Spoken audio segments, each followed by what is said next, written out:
Hello and welcome YouTube, I'm David and this is my first video number 1 from digitalbyte.com, and today I'm going to be showing you how to install a brand new purchased SSL certificate onto your Windows 2008 R2 edition web server using iOS 7.5 and then binding it to a website that you issued the certificate for. Let's get started. Here we are at a home page for our server, for example, and this is the default screen you'll get to. For example, if you were to go into your start menu and type in IAS, or if you were just to find it at the bottom of your screen, it may just be down there. That's the console you would want to get into. So the first place we want to go to is actually click on your server's name and next to your user account. So that's usually just under the start page. You have to click on that, single click. Oh good, you'll end up to this page where you can edit settings for ASP.NET. Your FTP service, if you were to have this add-on installed, your actual IIS settings, we've got PHP installed as well, and this is all your management stuff at the bottom, and you would install those extra options like FTP through the web platform installer. Okay, today we're going to be talking about server certificates, so it's this icon here. If you were to double click on that icon there, it will show you at least 2 certificates. It can be 0, can be none, depends on which server you set up. Different versions will install different ones. If you install, for example, Windows Server 2011 Business, I believe it's called, or the new one, it includes a lot more because it includes some for the Active Directory and all that fun stuff. But basically, you would usually end up with 1 or 2 made by the pre-built when you installed the server. I assume you've already bought your new certificate. If not, they allow you to change this thing called the request file, and to do so you actually have to create the initial request certificate on the server you want to use. You cannot create this certificate on a different server. It will not work, especially with 2008 in this case. Apache or the Linux, and maybe a different story, but today I'm only going to be talking about the Microsoft product. To get your certificate installed, we have to create the certificate request. That is done by clicking the Create Certificate Request in the Actions panel.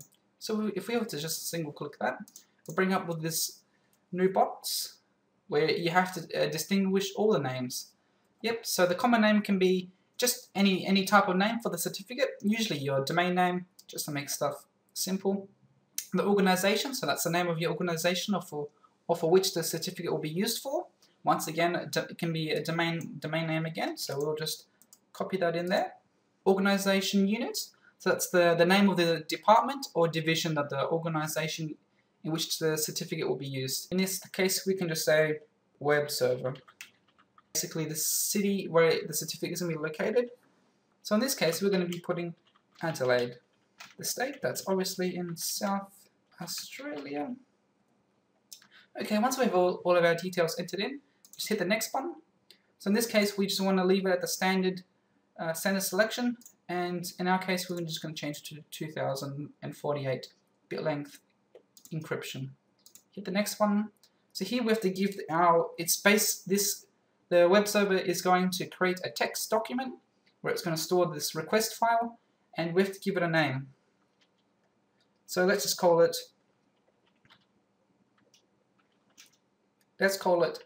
int for initial certificate request.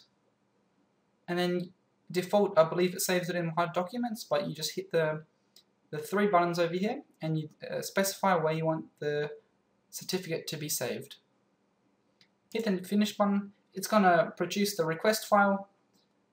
So once the web server has created the newly created document, it's going to place it wherever you chose the directory, and it's going to give it the name whatever we picked. In this case, initial certificate request. So this is what the text document is going to look like. It's just going to give you a text document with a begin new certificate request and an end new certificate request, and a whole bunch of mumbo jumbo in the middle. So, okay, once we've requested this file, we have to copy it, right click, copy or Control C, and you have to head over to basically your vendor's web panel or the step before registering your new certificate. It's going to ask for a request file. In some cases, I've noticed with vendors, some request initially before you even pay for the certificate. Actually, I believe it's after you pay. I'm not sure if it's after or before you pay. Anyhow, so once you've entered that in, so this is an example of GeoTrust web portal. So this is to request a new certificate. For example, I believe with GeoTrust, if you have registered a certificate and you already have another hosting plan selected, for example a VPS, your vendor that you bought the certificate from will usually, in most cases, use the details you used for that VPS. So it's going to automatically create the request certificate on your VPS, and it's going to do it all for that because it assumes that's what you're buying it for. But in our case, if they do send you one with a pre-built certificate, that's wrong because you have to do it from the server you want to install it from. So this is an example how to change it. This is just a screenshot I took for the online version I wrote of this installing a new certificate on the Windows 2008. So this is GeoTrust's web portal. So you basically enter in your domain name. You can enter in your order number, your order ID, but I guess the domain name is easier. The email address you use below, and you have to enter in the human only readable image into the section below. You hit the continue button, and from there you would have left here of the GeoTrust or web portal. There'll be a section where there'll be an option on the left where I believe it's called request a new certificate, where you hit that and you'll enter in your new on the web server, and the GeoTrust will send you a new certificate file. So when you do get your email back, they'll usually send you an email containing a new document. It'll be similar to the one that you received when you initially set it up, but the certificate details will not be changed because you requested that new certificate. So this is your actual final certificate. This one here contains, you want to copy this one here, so you just right click on it, hit the copy button, navigate your way back to your server. In this case, I'm using a remote desktop to my remote server, I guess. You can close your initial certificate. Yeah, sure, save it, why not? And we want to right click and click on a new text document. So from there, we want to give it a name. We'll give it final certificate, basically. Click on that, double click, control paste, control V, whichever way you like. So once you've copied that over, you're going to have your final certificate. This text document itself is not the certificate, it's just a text document. To make it a certificate file, you have to click File, Save As, and then on the desktop, for example in our case, or wherever you want, you have to give it a name. In our case, we're just going to keep it the same. All files, and then we're going to give it the ending CER. And doing so will create the extension certificate, and Microsoft will detect it as a certificate file. Now in this case, this is exactly what you want.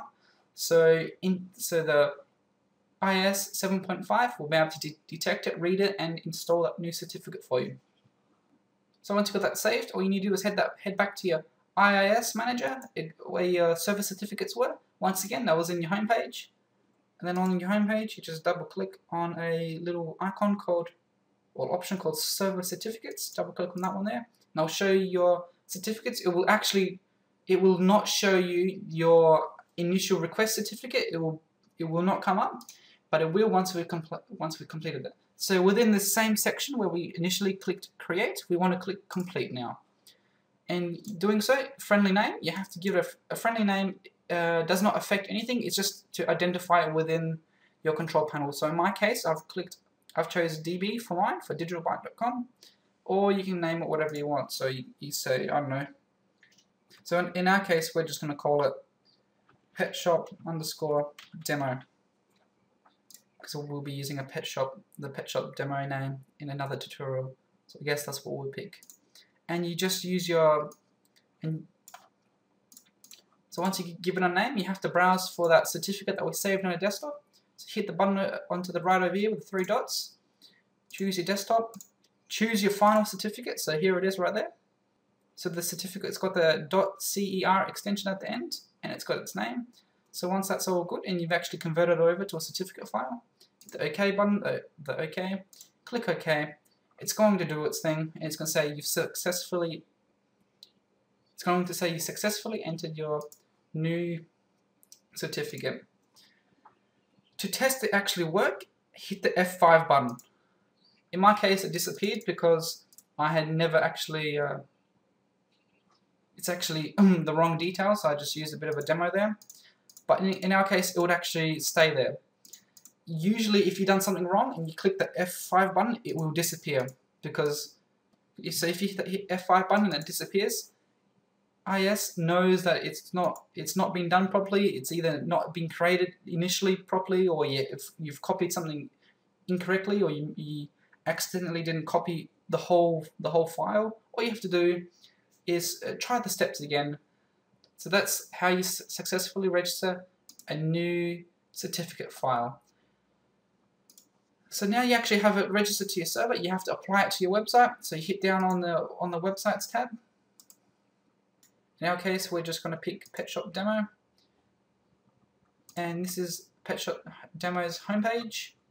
And from here, we want to give it a new binding. Click on the bindings. So right now, it's binded to just HTTP. Hostname will be its actual in our case, it's binded to all IPs, but this is just a temporary. We're going to add a new one. And we're going to select HTTPS. That's what it is, because it's this new secure portal. So the S, it means secure. We want to select the IP address of our server, and the port, you leave it alone. And this is the section where you have to select your new certificate. So the name will be the friendly name that you picked. In our case, DB is for digitalbyte.com.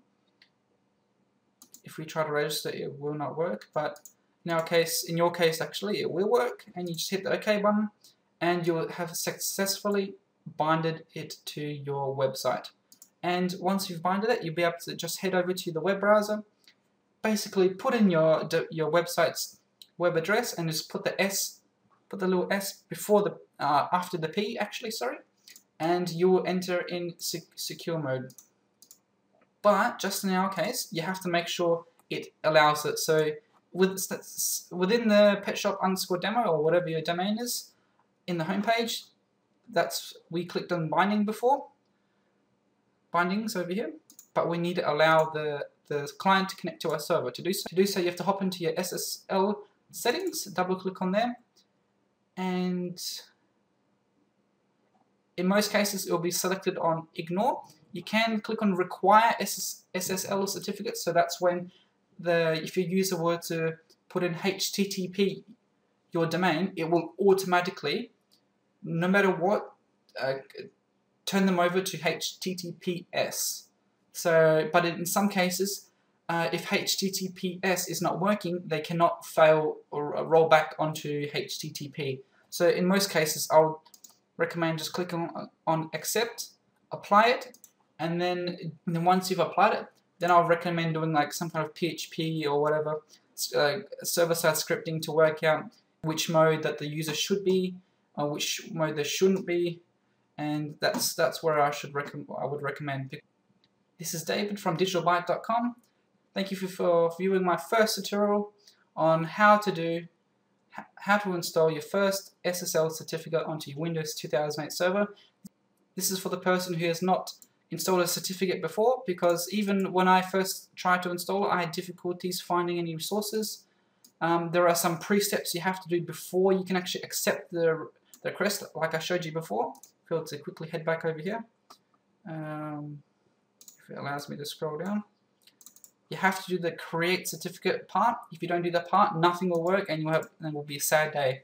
Some certificates will require you to install their certificate onto your second certificate. So this is actually, for example, like GeoTrust or whatever certificate onto the server, and that's another story. I've linked it to the web article on my website. You can give it a read, I may do a video on that, but in this case I'm just showing you how to create the initial request certificate and how to complete the request certificate and bind it to a website that it was issued for. Once again, thank you. Have a nice day.